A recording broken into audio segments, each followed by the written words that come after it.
ও hello everyone, আজকের এই ভিডিওতে আমরা জানবো এসআইআর ফর্ম কিভাবে ভরতে হয়। টু জেড সব প্রসেস আমরা আজকে দেখবো, ঠিক আছে? তো তোমাকে 3 নম্বর ফর্ম ভরতে হবে এসআইআর জন্য, ঠিক আছে? আর গাইস এখানে সর্বপ্রথম ভরতে হবে ইলেক্টর নেম। তো মানে গাইস তোমার ইলেকট্রিক নেম মানে তোমার নাম, EPIC number, voter ID number আর অ্যাড্রেস থাকবে, ঠিক আছে? এটা গাইস তোমার বিএলও যে অফিস আছে ওরাই নিয়ে আসবে, ঠিক আছে? আর এখানে গাইস এখানে থাকবে তোমার সিরিয়াল নাম্বার, এপিক নাম্বার, ঠিক আছে? পুরো স্টেট থাকবে। আর এখানে থাকবে কিউআর কোড। তো গাইস এখানে তোমার কিউআর কোড থাকবে, যেরকম ফোন পে, গুগল পে তে কিউআর কোড থাকে, বাস ওই রকমই কিউআর কোড থাকবে। এখানে থাকবে তোমার ওল্ড ফটো, মানে তোমার যে ভোটার কার্ডে যে ফটোটা আছে ওই ফটো এখানে থাকবে, বুঝতে পারলা? তারপরে এখানে থাকবে পাস্ট কারেন্ট ফটো, মানে গাইস তোমার যে রিসেন্টলি এখনকার ফটো তুমি যেটা দিবা ওই ফটো এখানে থাকবে, ঠিক আছে?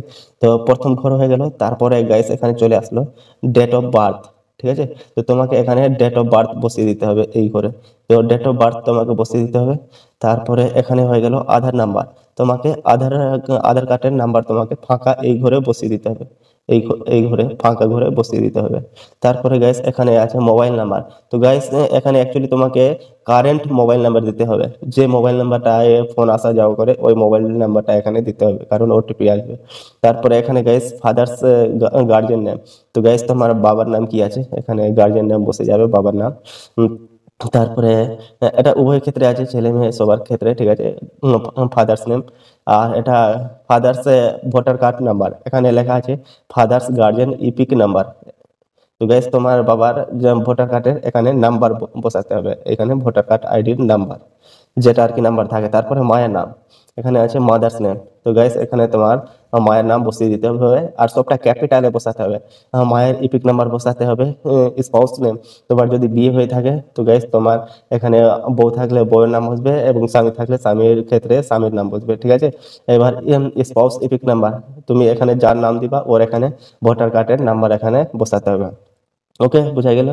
তারপরে গাইস এখানে যাদের যাদের ক্ষেত্রে যে বিয়ে হওয়া আছে ওদের ক্ষেত্রে এটা ইলেকট্রাল ইলেকট্রাল নেম। তো তোমাকে এখানে তোমার নাম বসিয়ে দিতে হবে, ইপিক নাম্বার বসিয়ে দিতে হবে। এখানে রিলেটিভ কি আছে, রিলেটিভ এখানে বসিয়ে দিতে হবে।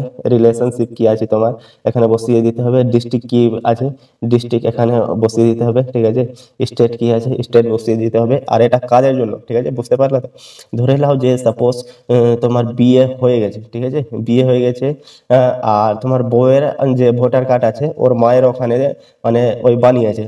তো কোথাকার অ্যাড্রেস আছে বিয়ের আগে, ওই ভোটার কার্ড হয়ে গেছে, তো ওখানকার ওর মায়ের বাড়ির অ্যাড্রেস আছে।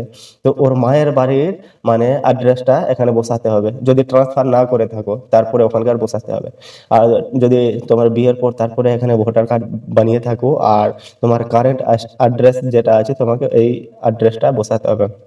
তো এখানে অ্যাকাউন্ট নাম্বার দিয়ে দিতে হবে, ঠিক আছে? বাস এগুলোই দিয়ে দিতে হবে, বেশি আর কিছু নাই। তো এখানে তোমাকে সিগনেচার করে নিতে হবে। তো গাইস এখানে একটা সিগনেচার করতে হবে তোমাকে। যারা সিগনেচার জানে ওরা সিগনেচার করে দিবে, কিংবা যারা টিপা জানে টিপ দিয়ে দিবে। আর গাইস বাস তোমার কাজ হয়ে গেল।